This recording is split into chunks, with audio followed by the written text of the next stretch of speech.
Episode 10: The Killer Who Let Them Live. Most killers leave nothing behind but bodies. This one left something worse. He left people alive. Not out of mercy. Not out of guilt. But because living witnesses can carry fear longer than any headline. It started quietly, the way these things always do. A missing person report that didn't feel urgent. A woman who didn't show up for her shift. A friend who said she'd never do that. A phone that went to voicemail. Then another. And another. Police logged it. Took notes. Promised follow-up. And then the first survivor walked into a hospital. She didn't come in screaming. She didn't come in begging for attention. She came in like someone who had already learned that raising your voice doesn't always save you. Her clothes were wrong for the season, thin, damp, half-dried. Her hair looked like it had been brushed with shaking hands. There were marks on her wrists, red and swollen, like someone had tested how tight a knot could be without breaking skin. A nurse asked if she was safe. The woman stared at the wall for a long time and said, "He let me go." That sentence hung in the air, heavy and impossible. Because normal predators don't release prey. They erase it. The woman's name was changed in the file later. For privacy. For safety. For everything that comes after. But the details didn't change. She said she'd been walking to her car after work. A small lot, half-lit. The kind of place you assume is safe because it's ordinary. She heard footsteps behind her and turned. No mask. No weapon shown. Just a man with a calm voice. He asked for directions. Then he stepped closer. And in the same calm tone, he said, "Don't scream. I don't want to hurt you." People always remember that line. As if it matters. As if it changes what follows. She said he didn't drag her. He guided her. Like a man leading someone to a seat in a restaurant. He kept speaking softly, telling her exactly what to do. Exactly how to move. Exactly where to look. Control, delivered like comfort. She remembered the smell inside the vehicle. Not alcohol. Not sweat. Something cleaner. Like detergent. Like someone who planned for stains. She remembered a sound, too. A faint clicking, like plastic against plastic. Zip ties. She didn't know that at the time. She learned it later, when the bruises appeared. Hours passed. She didn't know where she was. She tried to measure time by the turns, the stops, the way the engine changed pitch. It didn't help. Nothing helped. Then the car stopped. He took her inside. And this is where most stories break into pieces, because survivors don't tell everything in a straight line. They tell you what their minds can survive retelling. She described a room with no personal items. No photos. No clutter. A place that didn't feel lived in. More like a waiting room. Like a space prepared for a single purpose. She said he made her sit. He didn't hit her. Not at first. He asked questions instead. Simple questions. Her name.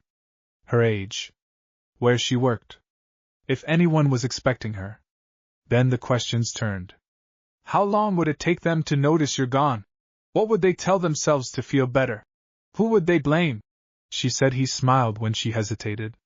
Like her fear was confirming a theory he already had. He left the room.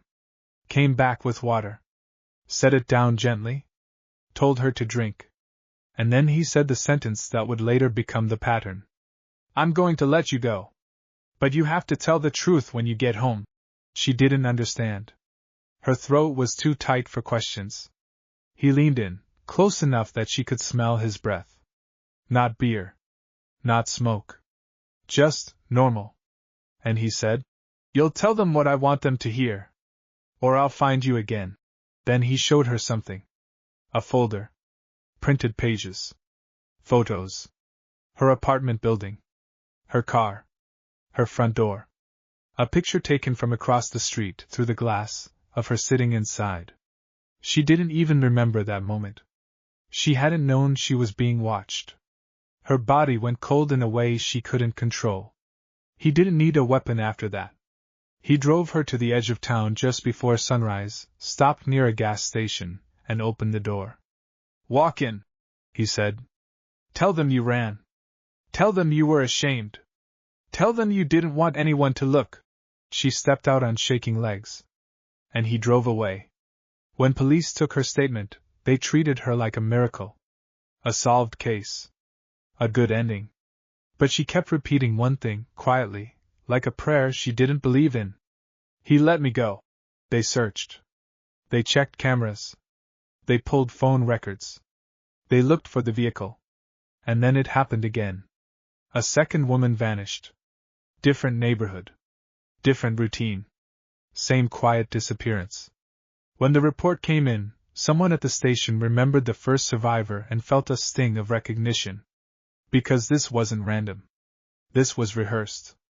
The second woman returned 3 days later, barefoot, at a different hospital.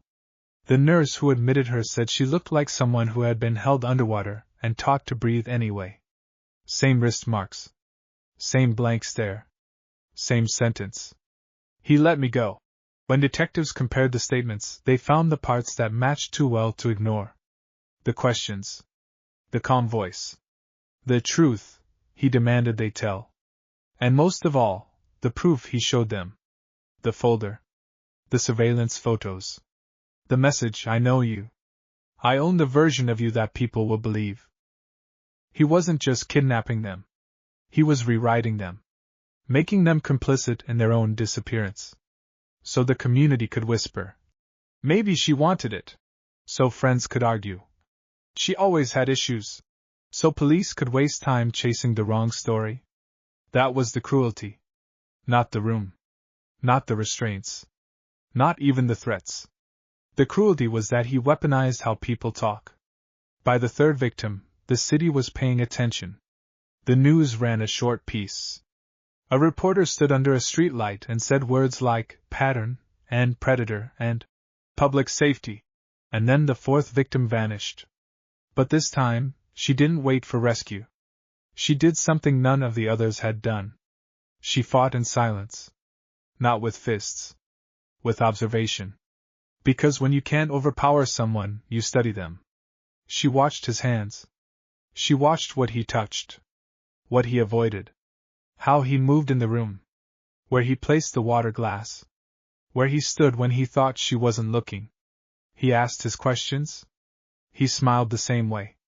And then he said, "I'm going to let you go." She nodded like the others. But when he left the room, she looked for something small. Something she could take without him noticing. A hair tie. A thread. A piece of plastic. She found a pen cap under the chair. Tiny. Useless, until it isn't. When he returned, she played the role he expected. Fear. Gratitude. Compliance. And then, when he turned away for 1 second, just one, she dropped the pen cap into the water bottle he had brought. A silent marker. A piece of him that would travel with her. Because she understood something the others didn't. If he let her go, he wasn't scared of being identified. He was scared of being documented. She returned the next day, at dawn, exactly like the pattern. At the station, she told detectives everything. And then she slid the bottle across the table. They stared at it like it was nothing. But she said, "He touched it. It's his." That changed the case. Not the descriptions. Not the sketches. Not the theories. The evidence. For the first time, they weren't chasing a story. They were chasing a person. Forensics pulled DNA from the bottle. Partial, but enough to build a profile. Enough to compare. Enough to hope. They ran it through databases. Nothing. No priors. No convictions. A man who had never been caught before. Or a man who had learned how not to be. Police increased patrols. The city posted warnings. People bought pepper spray. People stopped walking alone. People called rides for distances they used to walk without thinking. And the killer, because by now everyone used that word, went quiet. Weeks passed without a new victim. Some people exhaled. Some thought it was over. Then a woman disappeared from a shopping center parking lot at 4:30 p.m. Broad daylight. That was the message. You can change your routines. You can lock your doors. You can panic. It won't matter if I decide it's your turn. The fifth survivor didn't come back after 3 days. She came back after 1. And when she stepped into the hospital, she wasn't the same kind of quiet. She was shaking so hard her teeth clicked. She told the nurse, "He's angry," because something had changed. He hadn't asked his usual questions. He had asked only one. "Did they take it seriously yet?" Then he leaned in and said, "They think they can learn me." He made her repeat a sentence before he let her go. A sentence that sounded insane until it wasn't. "You're looking for the wrong man." Detectives heard that and felt their stomachs drop. Because he was watching the investigation. He knew what they were doing. He knew what they had. He knew they were close enough to scare him. But still, he let her go. Why? Because fear wasn't a side effect. Fear was the point. A detective named Rowan, newer, stubborn, the kind of person who still believed cases could be solved with patience, started rebuilding everything from scratch. Not the victims. The killer's choices. Parking lots. Hospital exits. The roads that led out of town. Gas stations. Cameras that should have caught him but didn't. Places where a careful person could disappear between lenses. They mapped it all. And a shape emerged. Not a home address. Not a perfect circle. But a corridor. A route. A pattern of comfort. Someone who traveled the same roads repeatedly. Someone who knew where the blind spots were because he used them often. A job, maybe? A role that moved through the city without raising suspicion. Delivery. Maintenance. Security. Transportation. Normal uniforms are the best disguises. Then they found something that didn't fit. One survivor remembered a sound in the room. Not music. Not TV. A steady soft hum. Rowan asked her, "Like what?" She closed her eyes and said, "Like a freezer." That detail opened a door nobody wanted to walk through. They searched for rental properties, storage units, small industrial spaces, places with power, with noise that wouldn't be questioned, with isolation. They checked records. They checked owners. They checked recent rentals. And finally, weeks later, a hit came back. A storage unit rented under a false name, paid in cash, with a power hookup. Rowan went with the team at dawn. They cut the lock. The door rolled up with a metallic scream that sounded too loud for the hour. Inside was clean. Too clean. A chair. A table. A shelf with bottled water. A stack of printed photos. And on the wall, taped neatly, a list. Not names. Dates. Tuesdays. Thursdays. Sundays. Like someone scheduling a life. Or ending it. One of the officers whispered, "My God!" Rowan didn't answer. Because he saw the last line on the list. A date that hadn't happened yet. And beside it, one word. Living. The killer wasn't only taking people. He was curating outcomes. Deciding who would return. Who would speak. Who would carry his message. They didn't find bodies. Not there. But they found proof. And proof is what turns fear into a case. They staked out nearby roads. Watched cameras.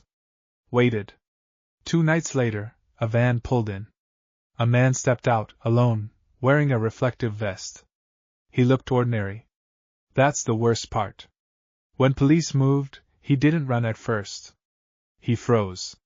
Then he smiled, just slightly, as if he'd expected this moment. As if he'd planned it too. They arrested him without gunfire. Without drama. Without a chase. The city would later tell the story like it was a victory. But the survivors didn't feel victorious. Because even in handcuffs, he'd already done what he came to do. He had proven that you can take someone and send them back broken.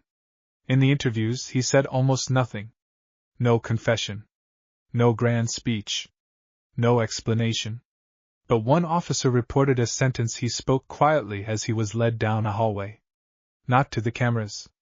To himself. They'll never feel safe again.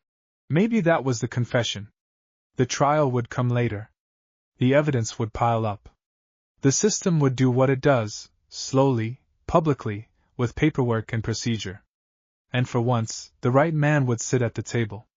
But the survivors would still wake up at night, hearing his calm voice. Because some crimes don't end with an arrest. They end when the last person stops checking over their shoulder. And that takes a long time. So if you're wondering why this case stayed in people's throats, why it never became just another headline, it's because the killer didn't only hurt his victims. He recruited them. He turned them into living proof that evil can choose to be patient. Choose to be quiet. Choose to let you go. Just so you can tell the story for him. And in the end, when the city finally tried to breathe again, the survivors understood something no one else did. He didn't let them live. He sentenced them to remember. And that kind of sentence doesn't have an end date. Not really. Not ever.